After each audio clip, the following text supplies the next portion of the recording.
Hello and welcome to Cinemaholics, where we review the biggest and best films coming to theaters and streaming online. One of us is a film critic, one is a casual moviegoer, and the third person is me, your host, John Negroni from the Internet, California.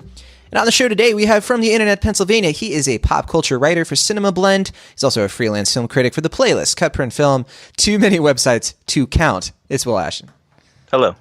And from the Broadband Basement, he is our sound producer and casual moviegoer, best known for successfully going 4+ years without seeing Thor: The Dark World or The Incredible Hulk. It's Soundmaster Maverick Hines. Wait, you didn't tell me you were going to slightly make fun of me as part of your intro again. I said successfully went in 4+ years. Yeah, it's not like those movies are really worth seeking out, Maverick. Yeah, fine, I'll take it. I'll take it. He just basically said you succeeded in not seeing very average films. Thanks. Yeah. It's my specialty. It's the best I could come up with. This week, we are doing a double feature episode, which means we're going to be doing 2 full reviews of 2 big wide releases. We're going to be discussing Venom. This is the latest Sony film. It's like an anti-hero spinoff of the Spider-Man movies.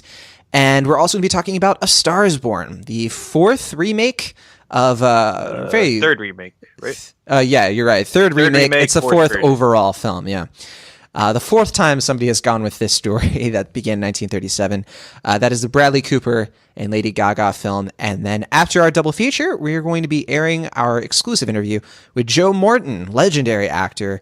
He stars in a new show called God Friended Me. So you're going to listen to our conversation with him. He talked about some of his favorite films, talked about his career, and why you might want to go check out God Friended Me. We were going to consider talking about Hate You Give. We did a mini review for it last week. Will, you talked about it. But things kind of changed. It's now going to be hitting wide release on October 19th, the same weekend as Halloween. So we're going to be waiting to talk about that film, and we'll be focusing on Venom and A Star is Born instead.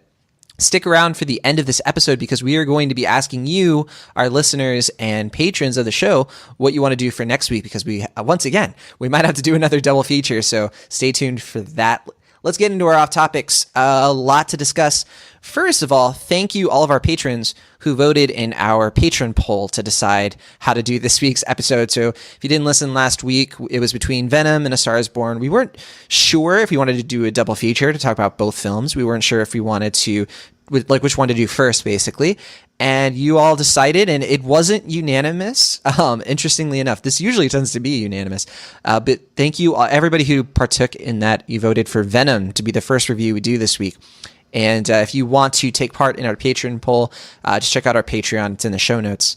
And Maverick, I think we have a new patron since last week. What about that? Yeah, we do. Thank you, Roman. I think it's Roman M, right? Yeah. Thank you for making it so John can afford to feed me better meals from the basement. It's really nice to be upgraded from, kind of the old rice. Like I got a protein this week, which was good. So it's always good to be taken care of. Yeah, I really appreciate it. Yeah. If you didn't listen last week, Maverick made it. He put out the plea for some better living conditions, and thank you. Like a light switch. Just give me anything, Also, for all of our patrons, if you're listening to this episode, pretty soon you're going to be getting access to our newest bonus episode. We're doing our happy hour series, which is more like one-on-one conversations about relevant topics. And this week's happy hour is coming out later this week. It's called "Is Pixar in Decline?" That Pixar animation. It's such a fascinating discussion we had. We had a lot of input too. I had that conversation with TJ Wolsis. He's the co-founder of PixarPost.com. Also a dear friend. We talked about Pixar for a little over an hour. It was an awesome conversation. Everybody will get access to that episode later this week, but if you are a patron, you'll get it quite a bit early. So check out our Patreon to see our rewards tiers and how you can get access to that. Okay, and Will, speaking of perks, tell us about another bonus episode that we're going to be doing in the very near future.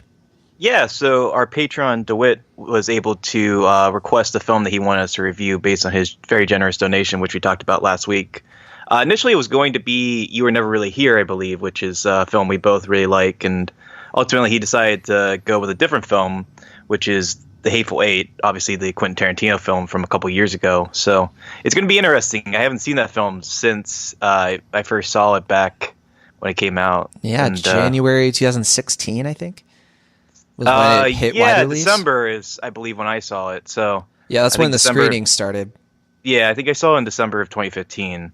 So yeah, I'll be curious to see it again. I mean, I don't know how it's going to hold up at home. Actually, no, I think I've seen it twice already, so it'll be the third time I've seen it. Oh, nice. Yeah, I've only seen it the one time, and it was at the 70mm Roadshow. And so I am curious how it's going to play like on a smaller screen. Yeah, I'll be very curious to revisit as well. Yeah, maybe we'll finally get multiple intermissions. Although I have to say, as a little tease for when we're going to do this, by the way, we don't know if we're going to do like a bonus episode. It might be part of the main show. We'll figure out as we go. But I think that's going to be interesting because I remember that movie, like, I didn't even want the intermission. I just wanted it to keep going, which is definitely not. Yeah, I know. We'll talk about it. We'll get there. No, I mean, I agree, but at the same time, like, especially when I saw 2001, the remastered version, they had the intermission. It was just so nice to have that, like, cushion where you could just kind of, like, ease back into the movie again, especially for long ones like that. I wish Infinity War had an intermission, truth be told. We definitely can agree there. Yeah, same length as 2001. I looked that up. One last off topic before we head into our double feature. I was on a podcast called Sequel Rights this week. Have you ever heard of Sequel Rights? Their whole thing is like they talk about franchises, very similar to what the Anyway That's All I Got crew does. But we talked about Brave Little Toaster to the Rescue. That was a very, very fascinating discussion, kind of about the Brave Little Toaster franchise in general, but really focusing on this weird sequel. It was a blast. We talked about a very weird, so bad it's good movie for like an hour, and definitely check it out. It's a fun conversation. You'll hear me go a little nuts in certain parts of that episode, but that's called Sequel Rights, and it's live right now. But let's get into our double feature. We are going to talk about Venom first. This is a new wide release from Sony. It's like one part of their overall package of Spider-Man content that they've been rolling out for like the past year. We had the Spider-Man video game. We had Spider-Man Homecoming last year in association with Marvel. This is another association movie, and it's coming right before their Spider-Man Into the Spider-Verse movie, which is the animated film that's going to be hitting theaters in December. So this is a kind of an anti-hero spin-off. It was directed by Ruben Fleischer, best known probably for Zombieland, 30 Minutes or Less, and Gangster Squad, directing that film. And the screenplay is from Scott Rosenberg, Jeff Pinkner, and Kelly Marcel. And it tells the story of Eddie Brock, best known as one of the antagonists of Peter Parker in the Spider-Man comics. He's played here by Tom Hardy. And the cast also includes Michelle Williams and Jenny Slate, Riz Ahmed, quite a few others. And I definitely don't want to give away. There's an appearance from one actor you probably don't want to look up if you're already planning on seeing this film, who makes an appearance in one of the post-credits scenes. Yeah, be forewarned. It's pretty high up on the IMDb page, too, I found out. But Venom, this is a movie that, before we get into it, and I'll turn it over to you, Will Ashton. Oh, boy. This is one people have been dreading for a while, but also a lot of people are really excited about it. And I'm seeing a lot of reactions that have surprised me in some ways with this film. Where do you stand? Yeah, so I guess going into it, I wasn't that optimistic because I just never really understood the conceit of making a Venom movie without Spider-Man. Like, it's a very odd idea, and it's kind of like when they made the Catwoman movie without Batman. It's just sort of an odd idea, but I went in with an open mind, hoping for the best. It was apparent that Sony just really wants to nudge their way into the MCU as much as they can, and I think that was the conceit behind the film. But I wanted to go in optimistic, hoping for the best. Kind of like a throwback, silly, comic book adaptation from yesteryear. And ultimately, the film is basically what I expected in the sense that it's just a mess. For me, I think it's really apparent that the film was going to be R at one point because it's very bloodless. It's very much like the type of film that feels sanitized as far as what its content is going to be. And I have a feeling that a lot of the early stuff was probably reshot because it just doesn't have that much energy or vision behind it. And as you go through the plot, it just kind of gets more and more incoherent and careless in its approach to the point where you don't really get invested in the plot at all. it's just your kind of typical body horror film without much of the horror involved. But the thing that kind of kept me, I don't know if it would be interested or engaged or whatever the word would be, is Tom Hardy's performance, which is just so weird and out there in a way that's kind of typical of him, but and also not very typical of him.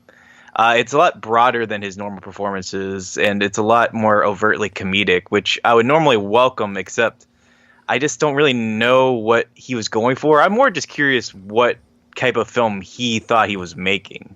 Because I think he said that, like, all the takes he preferred or were not in the film. Like, this isn't really the performance he preferred. He said about 40 minutes were cut. Yeah, so I think that was the initial comment. Then he clarified that it was like, he didn't mean like certain scenes, but so much as like the way certain scenes were shot and whatnot were not how he would have liked the film to have been.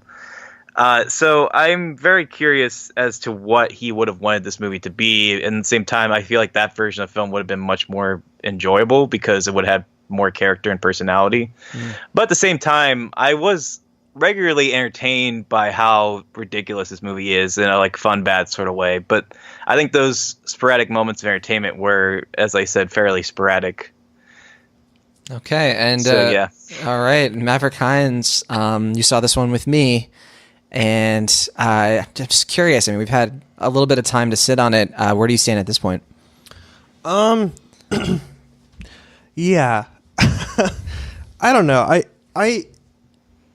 I wanted this to be more, but I don't think I expected it to be anymore. You know what I mean? Like, John, you and I, like, driving to the movie, we're both like, man, we really wish we could be doing, I don't know, like, anything else right now, like, than driving to go see Venom at the moment. Like, I don't know, think either of us were very excited Like, In-N-Out's right there. Yeah, like, we could go anywhere. We have a car. We can go anywhere. See, I was kind of the opposite. I was actually looking forward to this in a fun, bad sort of way going in. Like, I was let's hoping, just see how yeah. ridiculous is this going to be. Yeah, and like, I knew there was definitely some potential for it to be one of those movies where it's like, it's so bad that it's entertaining and funny and stuff like that. And like, I feel like this lived in this special little world where it was as bad as movies that can be so bad they're funny, but like, it never got to the point where it was funny for me. So I don't know. Like, I feel like a lot of the time I was just being like, wait, what? Like, is this happening? Like, what's going on? And I don't know. This movie didn't really have anything or anyone to carry it into, like, forgivable territory for me. There was nothing that was like, oh, that was cool at least. Like, at least there's that. Like, I don't have a lot to hold on to for, well, I really enjoyed this part or I really enjoyed that performance or anything like that. It's just like, none of the characters made sense. None of the motivations made sense. Venom wasn't who Venom is, and like, just none of it worked for me.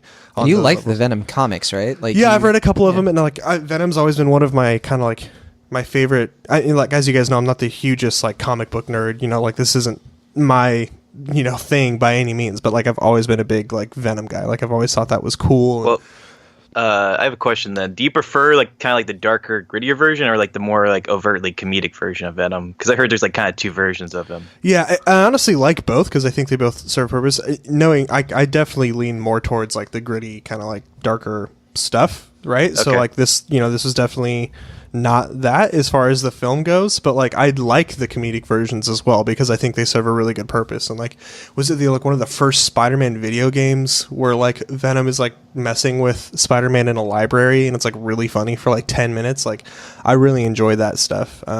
It's a really obscure random reference with no backbone, so enjoy that. Yeah, well, I mean, we should also reference that this isn't the first time we've seen Venom. I mean, he was obviously in Spider-Man 3, and I think people were willing to compare this version to that one. And I don't know, where do you guys stand on that as far as... Well, I'll let you wrap up your thoughts, Maverick, because... Sorry. I know... Maverick. No, that's all good. It's all good. I know that I'm being kind of weird and vague about it. I don't want to spoil too much or anything. I don't think we're doing a spoiler review, so I don't go too far into it. But it just wasn't there for me. And one of my biggest issues was, and Will, I think you touched on this too, is just Tom Hardy's performance was really, really weird. I thought it was weird how he spent like most of his kind of like...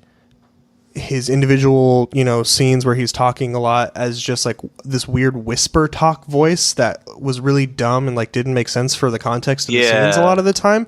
And I just didn't like it. Like, he would be in a very intense situation and like do this funny whisper joke. And it was just like, that's not what? He's like a New York, Brooklyn junkie. Yeah, time. which is weird because he's supposed to be this like community hero, and he Right. was, like no one was ever excited to see him. He'd be like, "Hey, He's like- person I know." They'd be like, "Oh, hey, what's up, Eddie?" Hey, man. Hey, you have no charisma. You should be on TV. Yeah. So yeah, I won't ramble too long, but that's kind of where I'm at with it.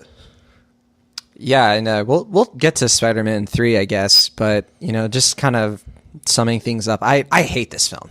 I think this is garbage, and it's a nothing movie, and I despise it. Like, I absolutely despise the fact that they made it, the fact that Tom Hardy and Michelle Williams, who are two of our best actors, wasted their time. They could have been making something much better. And this is one of those films where it's like, a lot of my criticisms ring from probably Batman v Superman, the main one being the editing. It's a very incoherent thing where plot holes are just to be expected. It's that kind of thing.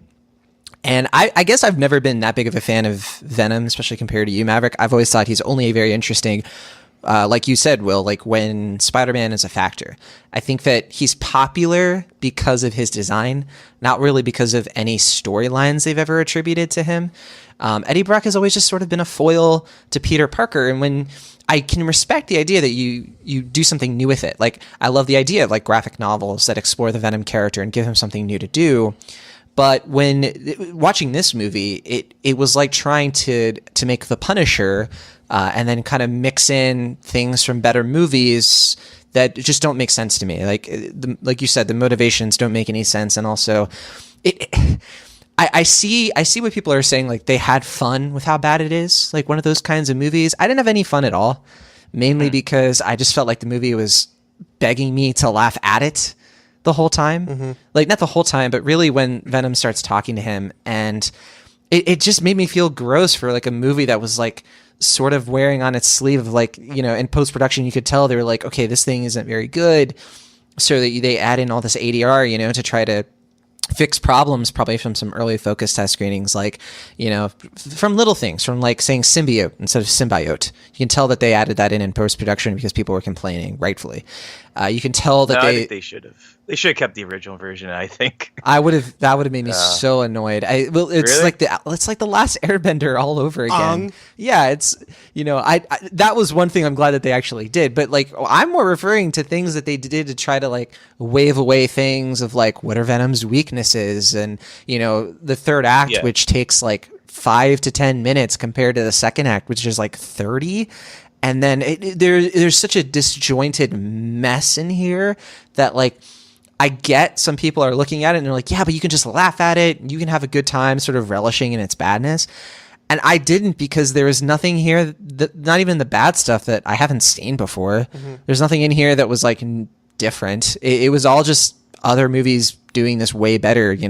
I would say if you're considering Venom, go watch Upgrade instead. Like with Lee Winnell's movie, the guy even looks a lot like Tom Hardy, Logan Marshall Green, right? Yep. That film is doing the only things in Venom that I think have any energy to them are when Tom Hardy and Venom, the symbiote, are actually like talking to each other, and but it's written so poorly. Whereas I remember in Upgrade, it was written so much better. It was so much more interesting and dynamic, and there was actually like a message there. There was actually like a tug, a push and pull. Here, it's lifeless. It's bland. Well, you talk about this a lot of like, you at least can appreciate when a movie like provokes a reaction from you. Like you feel like it has the courage of its convictions. It actually is taking a side on something. This to me reeks of nothingness. There's nothing here at all. And it's very sterile. Yeah. And mainly because it's been hacked to pieces. And I'm really annoyed that this thing is making so much more money than it deserves to, because they just lowered down the PG-13 rating. You had a chance here to have an R-rated film that actually does what the poster is promising. The world has enough superheroes, right? You do an actual anti-hero movie, or just make him a villain. But we did that already, though. We had Deadpool. That's right. He's more of an anti-hero, and whereas like with Venom, you have the opportunity to do an R-rated villain movie. Sure. And they completely wimped out. Yeah. They made Venom there was cookie cutter.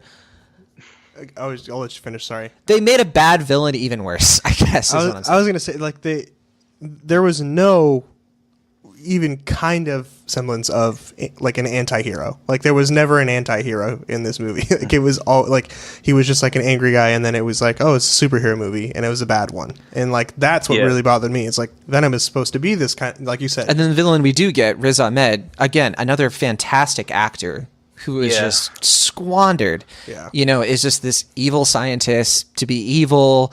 You know, they're doing this kind of like ethnic Elon Musk thing, and that had weird undertones to it. And my biggest thing with this movie, and the reason why I'm not just like in C level, I'm in D level with this, nearing an F, mainly because what this movie says about gentrification and like the homeless population is so messed up. And it's so tone deaf, and it raises all of these big questions of like ethics and then does nothing to rectify them. At all. It's garbage. It's absolute garbage in its messaging. I have a random question before I forget. Is this what San Francisco looks like?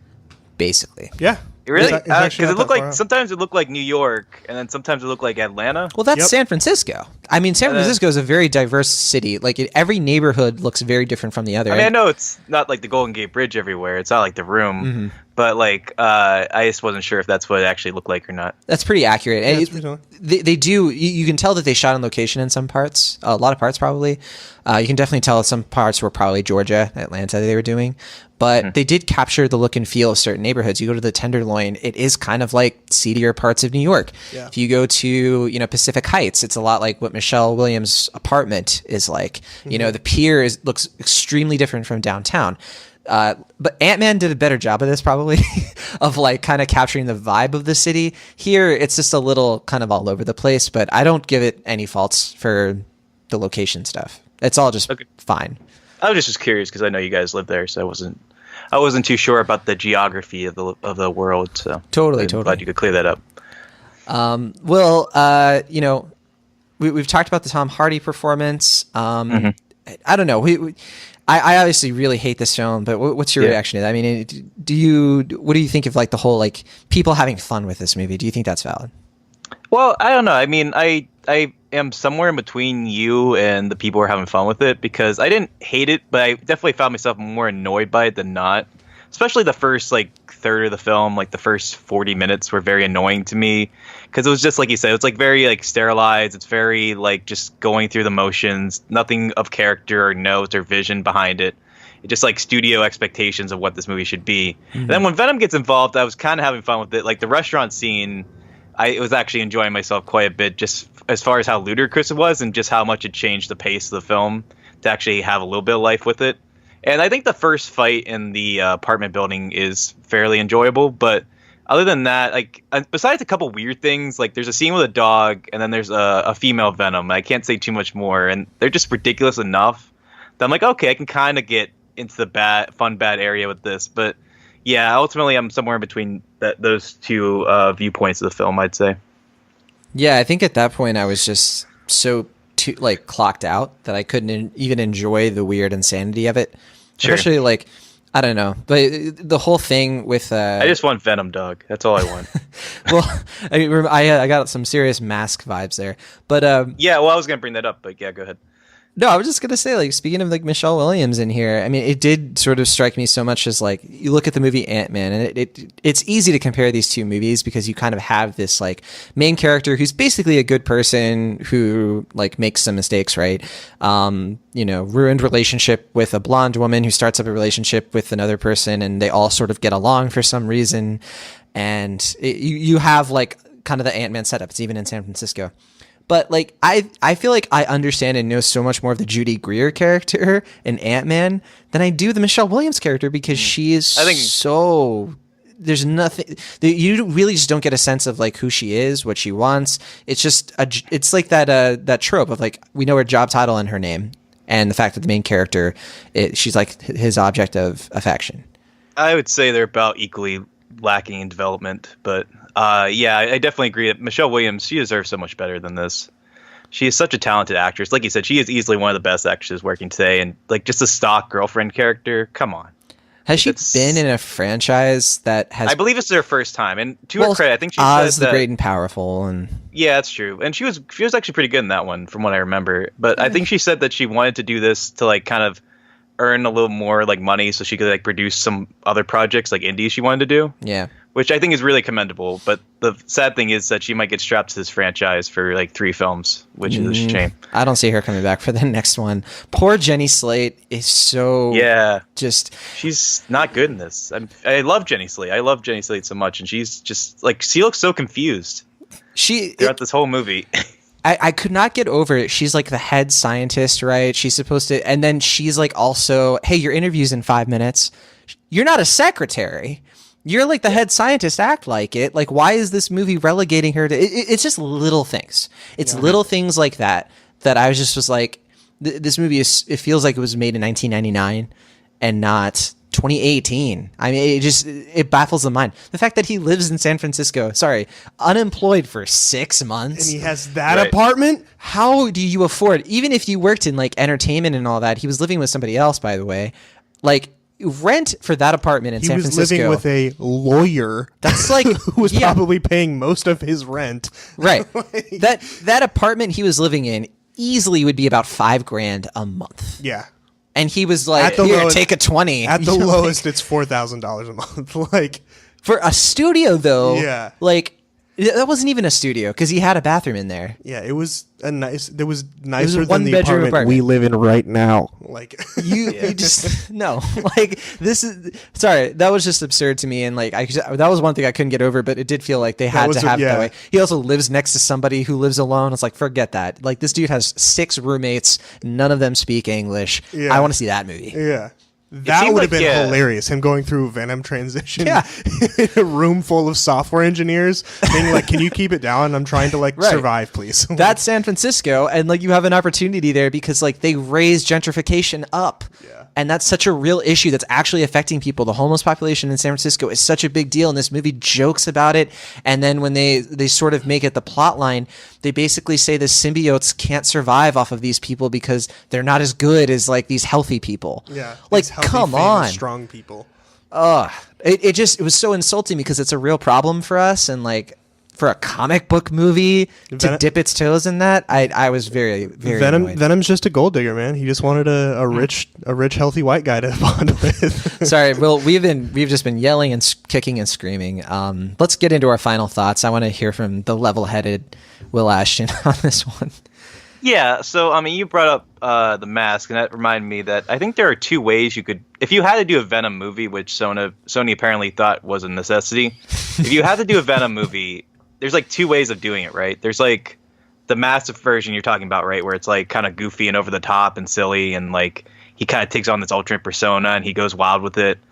Or you can do like the body horror, like David Cronenberg-esque way, which I think would have been more fun, especially if they had made that in like 1999 or like 2004, wherever this movie feels like it's from. It's the first movie I've seen in IMAX in a long time that actually matches that really dated IMAX intro. Yeah. Oh yeah. John and I had like a really long conversation after the movie trying to decide what year this movie should have came out. Like, was it before Spider-Man 1, after Spider-Man 2? Like, I think 2003 is like the year it feels like it's from, for me at least. Like just based on the technology and stuff that's employed in this film. But yeah, it seems like the movie tried to take both like ideas, like very comedic and very like straight body horror, and like they just didn't mesh together, and this all the studio interference is very apparent to the point where it just feels like it's like a neutered film.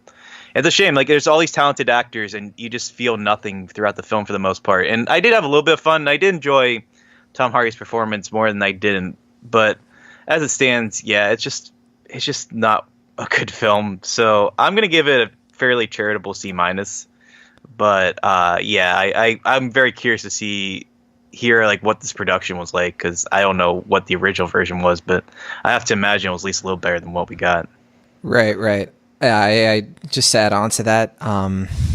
There was so much here that I guess you could have. There was just no story here. There was no character here. There is a moment toward the third act. The third act is somehow even worse, where it really commits that sin of like the villain is just a slightly bigger, worse version. Just a meaner looking, like, yeah, such an uninteresting action scene after a car chase scene that's not terrible.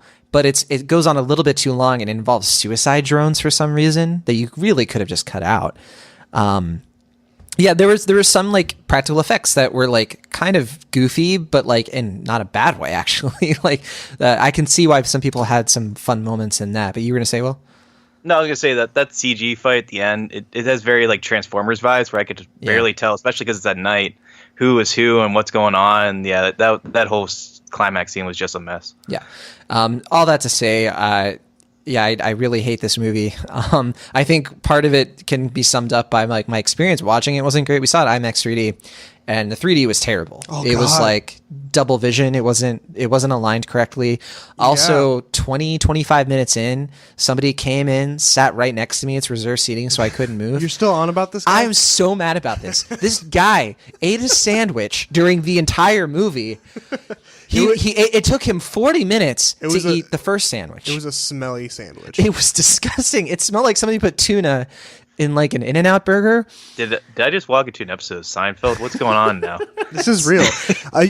You guys are probably noticing a theme at some point, but the AMC that we go to for most of our movie going we're convinced this is the guy from Happy Time Murders that was like showed up as well kind of late. That's what movie it was, yeah. Yeah. Oh, not the other guy. Yeah, he was just, and he kept doing this thing where like every time something would happen, he'd be like, I didn't know why. I just wanted, who eats a sandwich for 40 minutes? Yeah. Then eats another one 15 minutes later for another 40 minutes until after showing up like 20 minutes late. Well, I look forward to Sandwich Guy coming on next episode so we can talk about his etiquettes and theater going experiences. So it was very frustrating. Maverick Hines. I gave this movie a D. A couple of bouts of interesting moments, I guess, here and there. It's not a total failure, but it is a nothing movie. So it rivals the worst film of the year for me. But what is your worst film of the year, by the way? Right now, it's between this one, Red Sparrow, and Night School. Those are the three that have just. Nah. Gotcha. But Maverick Hines finishes out. Yeah, no, you guys have said it all, and I don't want to be too repetitive here, but yeah, it's a movie that didn't do much of anything for me, didn't have much of an ending, and kind of bummed me out because I was really hoping for that rated R, gritty, dark Venom movie that I think I deserved. I've earned it. I want it. But yeah, go ahead, Will. No, I was gonna say, like, as a fan of the character, do you think a sequel could hone in on what you liked about the character to begin with and improve upon, or do you think it's just a lost effort all the way through? It's possible. I don't think you can save it at this point because, like, we're getting more of these. I know, but I mean, for a sequel of this movie, no. If it's a completely new thing, maybe, right? Like, okay. But to be attached to this with these group of people and stuff like that, I don't know that it can be. Unless they have a new director who's going to write an entirely new script, and we're going to have an Eddie Brock that's nothing like the one that we got in the first movie, right? Like, I feel like it's kind of after we mentioned Incredible Hulk at the beginning of the show. I mean, you recast and then you move on, and then it's sort of canon, but you just keep going. Well, that's basically the thing. I don't necessarily think you need to recast Tom Hardy. Like, sure, but I think he could do it. Yeah, well. So like a Deadpool kind of situation where you like do a redo, but you have the same actor. Yeah, basically. Yeah. Okay. And I'm right in between you guys. I don't know if D+ is a thing, but like, I don't think C- is. I think C- is too generous, but D is a little too harsh. Because I do think some people will enjoy certain parts of this, right? Like, who aren't going to be as scrutinizing.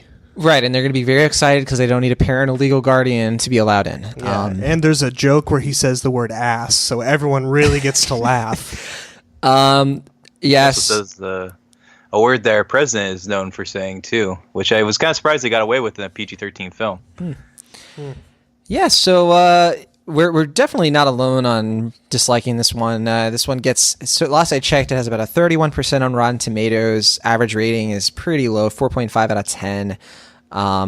Just people really not digging it. The cinema score isn't too bad. It's a B+.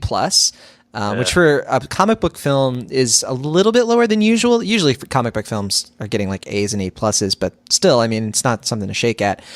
And Tom Hardy, he's signed on to do 2 more of these films. So and it's been pretty successful. I think it's going to hit about an $80 million opening weekend.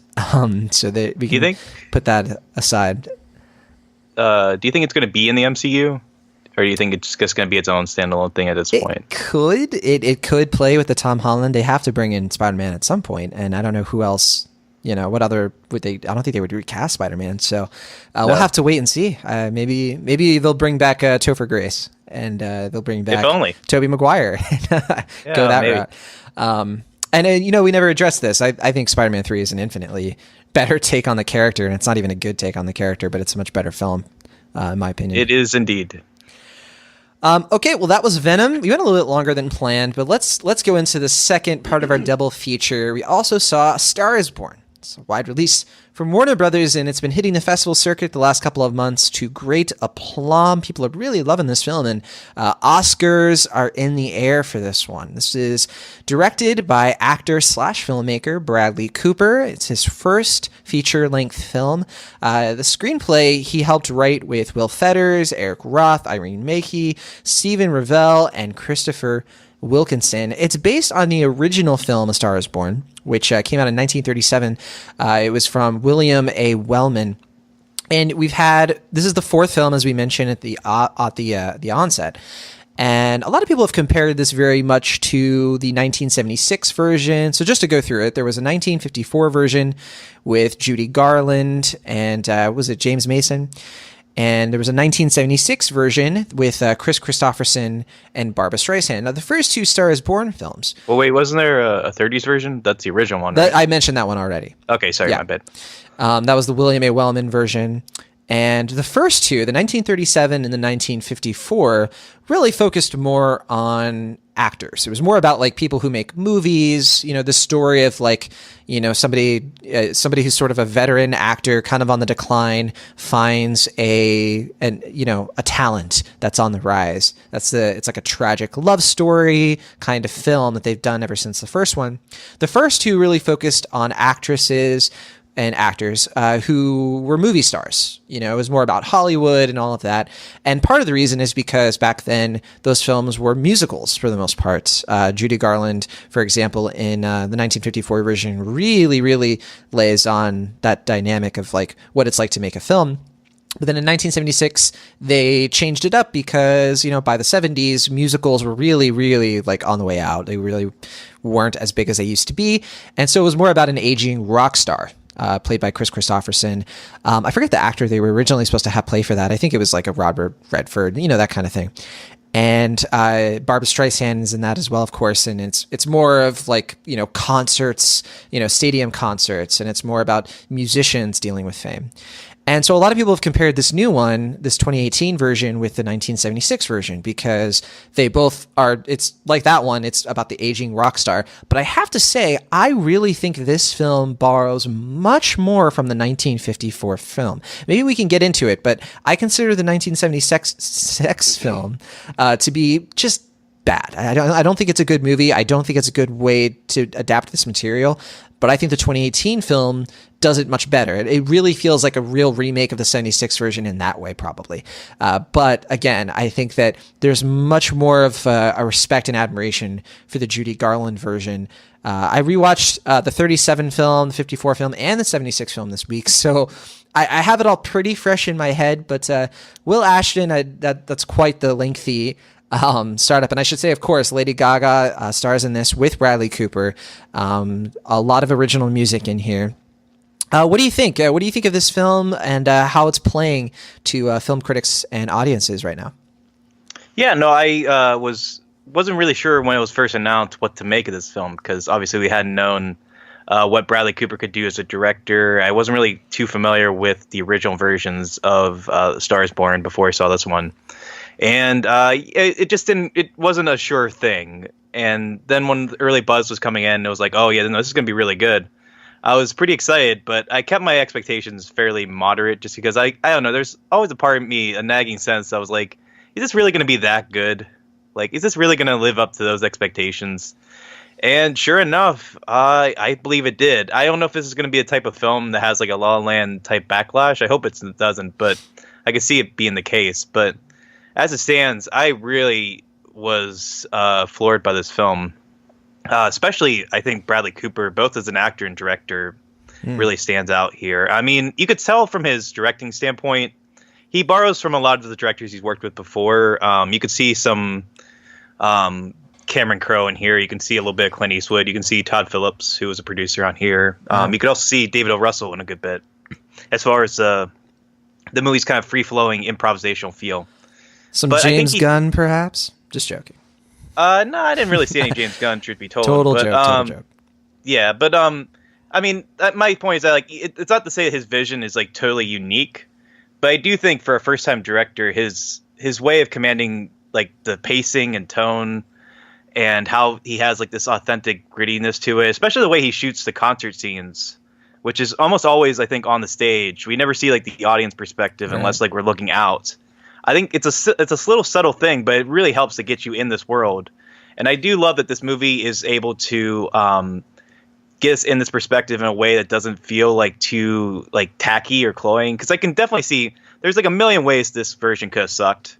And I think a lot of them would have been like focused on like social media and stuff like that, like kind of like a Gem and the Holograms version, where it's just like the star is trending and you see like all these like Twitter users, montage, stuff like that. The movie doesn't do any of that. It's very much about the humanity of the characters, but does it in a way that is modernized appropriately and focuses on the humanity and the weight of it.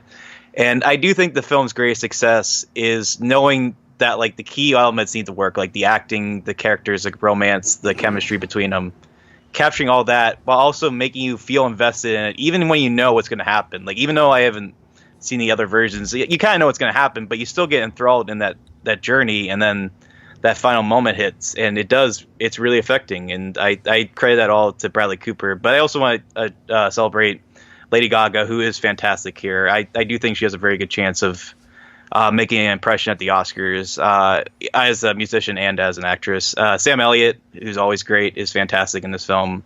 Probably one of his best performances to date. And even Andrew Dice Clay does a pretty good job. Surprisingly, yeah. Yeah, well, he was pretty good in Blue Jasmine, but yeah, he proves himself as well. I mean, I think it's just a surprisingly, like, almost unreasonably very good film. Yeah, I one of the things that I adore about this film is its authenticity when it deals with what fame is and how people deal with it. I really recognize that as the through line of this in a way that I don't think any of the other Star is Born films have really reckoned with. You really see it more in the 1954 version. But it's obviously a very different film because it's dealing with, like, you know, people changing their names to be a star, you know, and making compromises. Here, there's much more of like the whole people feel when they get off stage. I know a lot of people watching this movie probably aren't ever going to deal with what Bradley Cooper's character and what Lady Gaga's characters are going through, because they're not going to be selling out rock shows and dealing with these really poignant scenes where it's loud and it's crowded and then it moves into this isolation right afterward. And it's been a while since I think I've seen a film really capture that pain and loneliness when you recognize that a lot of people like you or like your art, but you still feel kind of empty inside. This film kind of spoke to me on some levels of, like, you know, being somebody who puts things out all of the time and like people kind of assume that you're a very, you know, a person who's got it all together, but you know, there is this sort of like achiness to it. And I really adore how this film delivers that in a very empathetic way. So even if you're someone who has no idea what these characters, like, I have no idea what it would be like to be Jackson Maine or, you know, to be Allie, but I empathize with them and I see exactly why they're going through what they're going through. And that really, I think, is a triumph for this movie, especially in the way I've seen a lot of complaints about how the first half is very enthusiastic. It's very, like, it's joyous and it's triumphant, and it really captures the rise to fame. And then a lot of people say, well, I got bored in the second half. It kind of wanes on, and I'm like, that is the point. Mm-hmm. That is exactly what they're going for, and I think that's what makes it work so well, because that's what Downfall feels like. You can't match the energy of the first half, and I'm really glad they didn't try to with gimmicks and other things that you alluded to, Will. So yeah, I think this is a pretty good movie. Maverick Hines, you are our sound producer. You are the music guy. We pigeonholed you into that. And so I really, you know, I've been fascinated with your take on this, from not just the music involved. I really want to hear your opinion on that, but you know, Sam Elliott of the group. That's right. But you don't have to do the voice. Please don't, actually. I can't. I couldn't go that, like, my voice doesn't go that low, unfortunately. Yeah, I was pretty, like, not responsive when we left the theater. Like, I didn't really have an opinion right then. I think it took me a few days to kind of process this film, but I think this is a truly truly great movie. I really enjoyed it. Now, this isn't going to be like, I don't know. It's hard to I don't have a comparison movie, but this isn't going to be something where I'm like, holy cow, this was so great. Let's watch this right now. Like, I want to sit down and watch this movie, right? Like, I don't really have the biggest desire in the world to like rewatch it right away. So it's not that kind of movie where I think it's great, but I think you said a lot of it well. I think the way that this film represents the music industry as a whole, I think is great. You know, this kind of like, I the stuff I want to talk about, I might give stuff away, so I'm trying to be careful here. But just as kind of like, you know, we see two sides of it, right? We see this kind of shallow, empty, like, let's just make this person a star, ha ha ha, like pop culture music. And then you see kind of like the entitled, pretentious side of like the true rock stars, right? And I love that you see these different levels of musicians and stuff like that, because I don't think a lot of people understand how different it is to be a Jackson Maine kind of musician versus an Ally, right? Like a Lady Gaga versus a Dave Grohl, right? Like it's and I really appreciated that take, because I don't think a lot of people see it. And obviously, you know, I thought the music was great. And, you know, my biggest complaint from like Smallfoot a couple weeks ago was like, I was critiquing chorus and verse transition, right? Because like I was getting way too into it. But like this music was great. And the most important for me about the music was like, I think in movies about rock stars and stuff like that and about musicians, the music often can be good, but it's never consistent, right? Like in the beginning of a movie, we have a rock star who does this music, and by the end of the movie, he's a country guy, and no one ever talks about that change, right? Mm-hmm. And I love that. Even though part of the story is growing and changing in music for Ally, that Jackson's like rock star status and who he is and like kind of his music didn't change very much. Like he was always just like this guy, and like he was doing his thing. And he's always been authentic. Yeah, and so he demands that from other people. Yeah, he's always like, yeah, and I really like that. And yeah, I had a lot of fun with this movie, and I think it's, like you said very well, like, you know, the second half, it's not as happy. It's not as, you know, like what's going on. It was so fun in the beginning. And like, I think that's when the movie gets good for me. Like the beginning kind of montagey, you know, happy, joyous upswing, I wasn't as sold in. I mean, Lady Gaga singing La Vie en Rose in a drag bar I was worried, because I was like, this could be where the film peaks. And fortunately it wasn't. Yeah. Bradley Cooper's performance was fantastic. I think he did really truly great. Lady Gaga was surprisingly good. I knew she would. I mean, like you can't deny her. That's how good she is. Yeah, we weren't expecting a bad performance, but how good the performance is, it's still surprising that she has the range that she has. Yeah, and that's not what I was going to say. What I say is like, I had no doubt in my mind that her music, you know, her music scenes were going to be fantastic. She's one of the most talented singers and musicians like doing things right now. She's phenomenal. But I thought her acting performance was also really good, and I'm glad that she kind of took this leap. She talks a lot in like when she's doing interviews about this, about, you know, one of the lines is like, Jackson Maine says, "You just gotta trust me," and she said Bradley Cooper was just like, "Just trust me and I'll do this for you." And I think it really paid off, and it seems like they've kind of got like a good friendship going now because of it. But I think she did really good in this movie. Yeah. Well, you mentioned, you know, there's a vision here, and I think that's the first surprise. You know, it may not be the most unique, but I have to echo what you're saying, because just the fact that this movie has the courage to repeat a song that came up in the first half, just to sort of demonstrate the tedium of like always doing the same thing. Mm-hmm. Right, which is I think it's a carryover from the 70s version, to be fair. But I agree. The 70s version is so bad though, because the 70s version does not have it does not have a likable main character. He is just a terrible person, and he's toxic, and he's so vain. Like all of the moments in here that you should understand. I don't think any of the Star is Born films have done a good job of justifying why the main guy has a substance addiction. Here, there actually is a purpose behind it. Yeah. Yeah, I mean, I think it does a very good job of getting that key element, which is make us sympathize with the male lead above all else. I mean, just really getting to know him on a personal level without making it like cloying or like overly sentimental. Like you really understand him as a person. I think that's it's really a great triumph of the film. Yeah. So, but keep going. I'll say with that is like, not to give anything away, but the final moment that you kind of mentioned, I think works here much better. You can't really, it's hard to compete with the showstoppers of the 1954 version. The film is a gem. I recommend everybody go check it out. It's probably the best of these films. But my goodness, like this all on Filmstruck. All of they are now all on Filmstruck, including the 37 version, which is very good as well. But this one has a set piece in it. Yes, it's absurd. Yes, it doesn't make any sense that it could be possible that they could improv this song after knowing each other a day. But it is such a feel good moment that, you know, the intensity is matched by the enthusiasm of the actors, and it's just a thrill to see. I'm glad that the trailers really, you know, gave us that sell, because the come down is worth the rest of it. And I do think the final moment is probably the best balance between, you know, Jackson Maine and Norman Maine and whatever.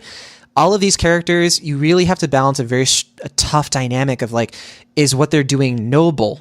You know, is what they're doing a good thing, or is it a bad thing? And I think this film's final song, you know, wraps up so well that I think, you know, it almost feels like a remake that makes the 54 and 37 version even better in my eyes. I feel like they all kind of fit together even nicer than before. So I really appreciate it on that level. Yeah, no, I mean, I think the greatest tribute of the film is that it feels like not only like a really good film, but like a really good cover song. Like you get what was so great about the original version, but it makes its own thing. Like they're able to take all these elements that were successful or not in the other versions and just kind of mesh it, but also be like Bradley Cooper's own film. Like he was really involved with all the elements of the film. Obviously, we mentioned that he's a director, the actor, he co-wrote the film, but he's also very heavily involved with the actual music. I think he wrote a number of the lyrics and was like very involved with making the music as good as it is in the film. And you get that very like homegrown effort from it. The music was recorded live. Oh, was it? Yeah. It was all original. All the music, the way they even do like songs that you've heard before was original, and it's actually him singing and Gaga sure. Singing. I mean, he's actually a really good singer. I was not expecting that going in. So I think you just get this very intimate and very like personal homegrown film that had like, there's so many versions, like I was saying before, there's so many ways this could have sucked. Like, there's so many ways it could have been like a redo that doesn't have any personality or heart to it. But it's clear that Bradley Cooper really put his all into this film. He wanted to make a really good version of the story and pay his respects to a great talent with Lady Gaga while also showcasing himself. And I think it's one of the rare times, and I was trying to think of other examples of this, where I think an actor gives his best performance under his own direction, especially if it's his first time directing, which is even more impressive. The only other time I can think of off the top of my head where that's happened is Orson Welles. Now, I'm not saying this is Citizen Kane, but I'm just saying that, like, I mean, that's a hell of a feat for Bradley Cooper. So, yeah, I really want people to check it out. I think there are going to be a lot of people check it out. I feel like this is going to be like a Greatest Showman type hit where people are going to keep watching it over and over again. It's going to stay in theaters for a while. And I'm happy for it. I mean, it's really, like, it's our biggest award contender, I think, right now, and deservedly so. I'm really excited for people to check it out. And what's your grade? Oh, sorry, A-. Wow. I definitely think it's one of those crowd pleasers, but with some meat to it. You know, it's a crowd pleaser in the sense that I think it should be.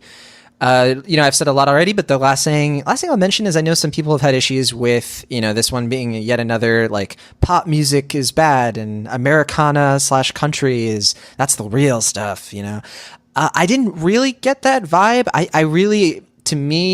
I think that they danced the line pretty well, because it was less about him criticizing the music and more criticizing, you know, Ally in this movie, Lady Gaga, criticizing how she was not really being authentic, how she wasn't really performing the music that she wanted to perform, and sort of that back and forth, because she obviously doesn't feel the same way.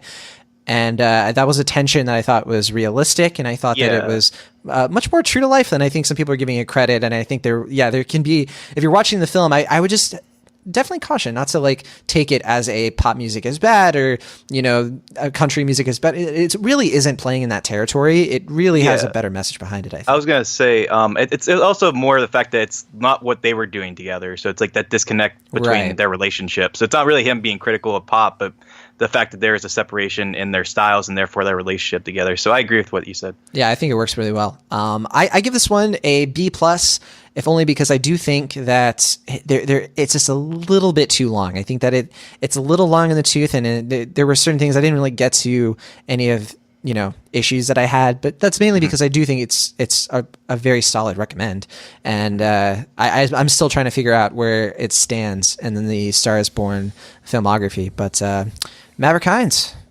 Yeah, I said a lot. I talked more than normal on my original review there, so I don't want to go on too much here. Like I said before, I was really impressed with Bradley Cooper's performance and the representation of kind of the music world, and I just enjoyed this. It's obviously, I'm not like jump from rooftops. It's not my favorite movie of the year by any means and stuff like that, but I have to appreciate a movie with some good music and like true musicians doing music for the movie. Like, I gotta have respect for that. So I'm right in line with you guys. I'm also a B+. Awesome. All right. Well, as we kind of alluded to, we are not alone. This thing's doing pretty well. Last I checked, it has a 91% on Rotten Tomatoes, average rating 8 out of 10. People are loving the film. It's got a cinema score of A, pretty high, and critics definitely like it. And I think that, as you mentioned, Will, it's going to have a lot of play in theaters, and it's going to do well. It's probably going to hit about 30 million. Could hit as high as 40, but that might be a little generous for this opening weekend. But either way, 30 million, very great number for a film that probably didn't cost all that much to make. Probably something like the budget was probably about 30 million, 30 to 35 maybe. Yeah, it's a rare studio mid-budget film. Right, yeah, they definitely put effort into it, I guess, is the takeaway from that, and definitely shows. So that's A Star is Born, and it's now playing in theaters. We didn't mention Dave Chappelle is in this, but kind of a muted role. He doesn't do too much, but it's not bad. He wasn't in it as much as I was anticipating, but he did a good job. All right, well, that'll do it for our double feature, and we're going to just air our interview now with Joe Morton. He is the legendary film actor. He's also been in theater, TV. You've seen this guy everywhere. He is definitely a veteran actor, and I had a very awesome conversation with him. We talked about his new show, God Friended Me, on CBS. And we might be able to talk about that on the show next week. We don't have time for mini reviews this week, though. But it's really fun. He talks about some of his favorite films and some films coming out that, matter and are important. And so let's listen to that now. So first of all, your new show is about to come out. A lot of people listening at this point will have the chance to go check out God Friended Me. So in case somebody's listening who hasn't heard of this show yet, or maybe they heard of it and they don't know what it's about, can you just give us a really quick elevator pitch? Something that really lets people know what they're in for. God Friended Me is a show that concerns itself with social media. The idea that an atheist gets a friend suggestion on his Facebook page from an account called God that tasks him to go off and help other people in order to find the connection we all have with one another. That sounds very interesting. It also sounds very scary to me, somebody who uses social media. So how do you hope that this show is going to come across then to people of different faiths and backgrounds? I understand the creators have different backgrounds and faith as well.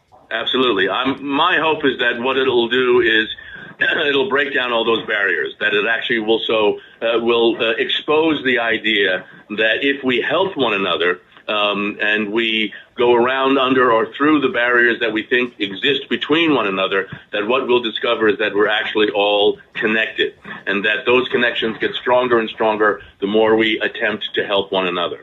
So it sounds then to me like you think it doesn't matter if you're an atheist, if you believe in any sort of religion, that you're still going to enjoy this show. Exactly right. The thing that a Christian, a Jew, and an atheist have in common is that they all have a belief. I'm glad you brought up, too, the fact that we definitely live in divisive times. Just sort of feels like everybody's at each other's throats. So what do you think specifically a show like God Friended Me, what do you think it can say or do in this current climate, considering just where the culture's at?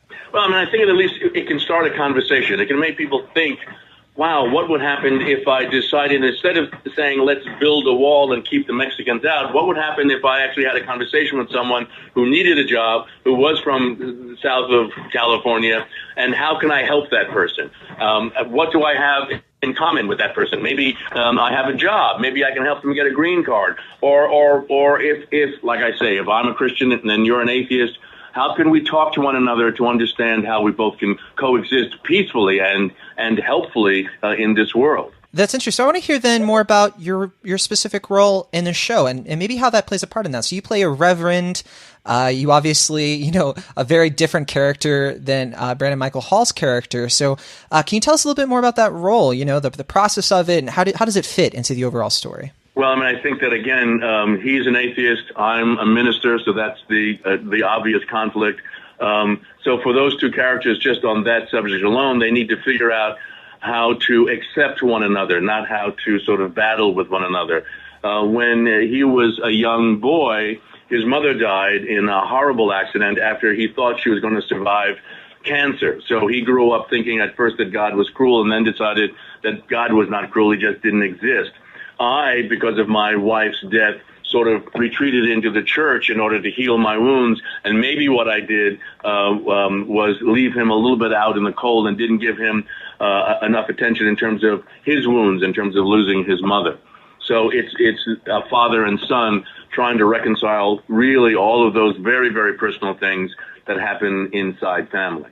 I love that. I think it really fits what you were saying earlier. They're kind of on equal ground, even though they're coming from different places. So I hesitate to ask you this. I've been following your career basically my entire life. You're a legend in my eyes in TV, film, theater.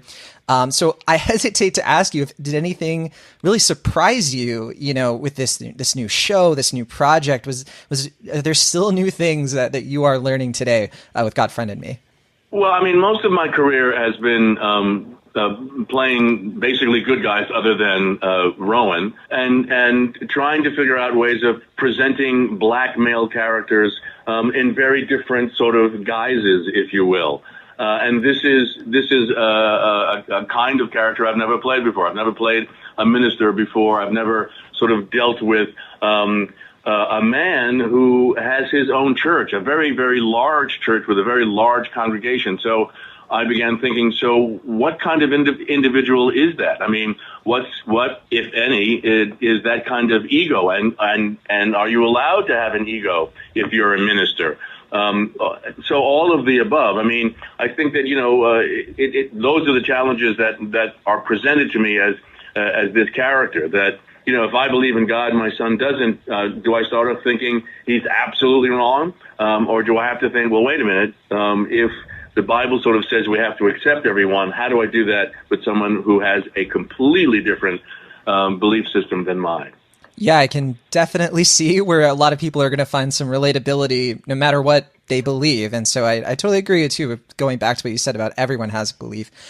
So I should say, on Cinemaholics, we talk a lot about television basically every week, but we obviously focus on film. So I have to know just a little bit more about where you're at with the films of today. What are some of your favorite films that maybe have come out in the last year, 2018, maybe in the last couple of years that have stood out to you and maybe kind of fit this overall story that you're talking about? Well, I mean, I think, you know what, it's the film that won Best Film last year, not La La Land, Moonlight. Yes. What was great about that is, in the African-American community, being gay is not a very acceptable thing.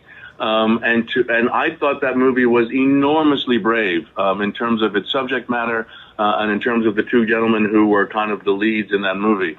That really struck me. I really loved that movie a lot. I loved Black Panther for lots of reasons. Purely from a mercenary standpoint, to have a black film that's that big, that made money, means other black films like that will be made. Because the myth has always been that we don't make that kind of money outside of the country. And that movie made a lot of money. 12 Years a Slave, Selma, those kinds of movies in the last couple of years are the ones that have really sort of caught my attention and illustrate a kind of progress, racial progress, that happened in this country. These are the kinds of films that were not available for black actors when I was coming up. So it's great to see this kind of progress. All right, and I just have one final question for you. I really want to know, messages and morals. That's something that I clearly see in God Friended Me. So if there's one takeaway that you want people to get from your show, once they've really gotten into it, once they've seen it, what's the one takeaway that you can just sum up for people? That whether you want to believe it or not, we are all connected, and that as one thing falls away, we all fall away. That that it's untrue that if something happens on the other side of the world to a particular individual, that it has no impact on you. All right. Before we close out the show this week, we're trying to figure out what to do for next week because we have another potential double feature. So the two big films coming out are First Man from Universal and Bad Times at the El Royale from 20th Century Fox. Now, First Man is it's from Damien Chazelle, Whiplash, La La Land. I mean, this guy is one of our, up and coming directors in quite the big way. And this is the Ryan Gosling film about Neil Armstrong. This is going to be competing with Bad Times at the El Royale, which is from Drew Goddard, who's like our genre filmmaker who is so beloved. I mean, Cabin in the Woods, Cloverfield, The Martian. I mean, this guy, he's written these films, I should be clear. He's directed and written Bad Times at the El Royale. And this one's Jeff Bridges is the main actor here, Cynthia Erivo, Dakota Johnson, John Hamm. I'm having a tough time. Will Ashton, what are we going to talk about next week? Now, we're going to leave it to the patrons. We're going to do a patron poll. If you want to see this as a double feature, what do we talk about first? But where are you at this point, Will? I mean, which film are you most looking forward to? I don't know. I'm really looking forward to both of them. I see First Man on Tuesday, so I'll see that one first. And I guess technically, if I don't know when I'm going to be able to see Bad Times at El Royale, so I'm championing both of them, but First Man might be a little more convenient for me as far as scheduling. Right.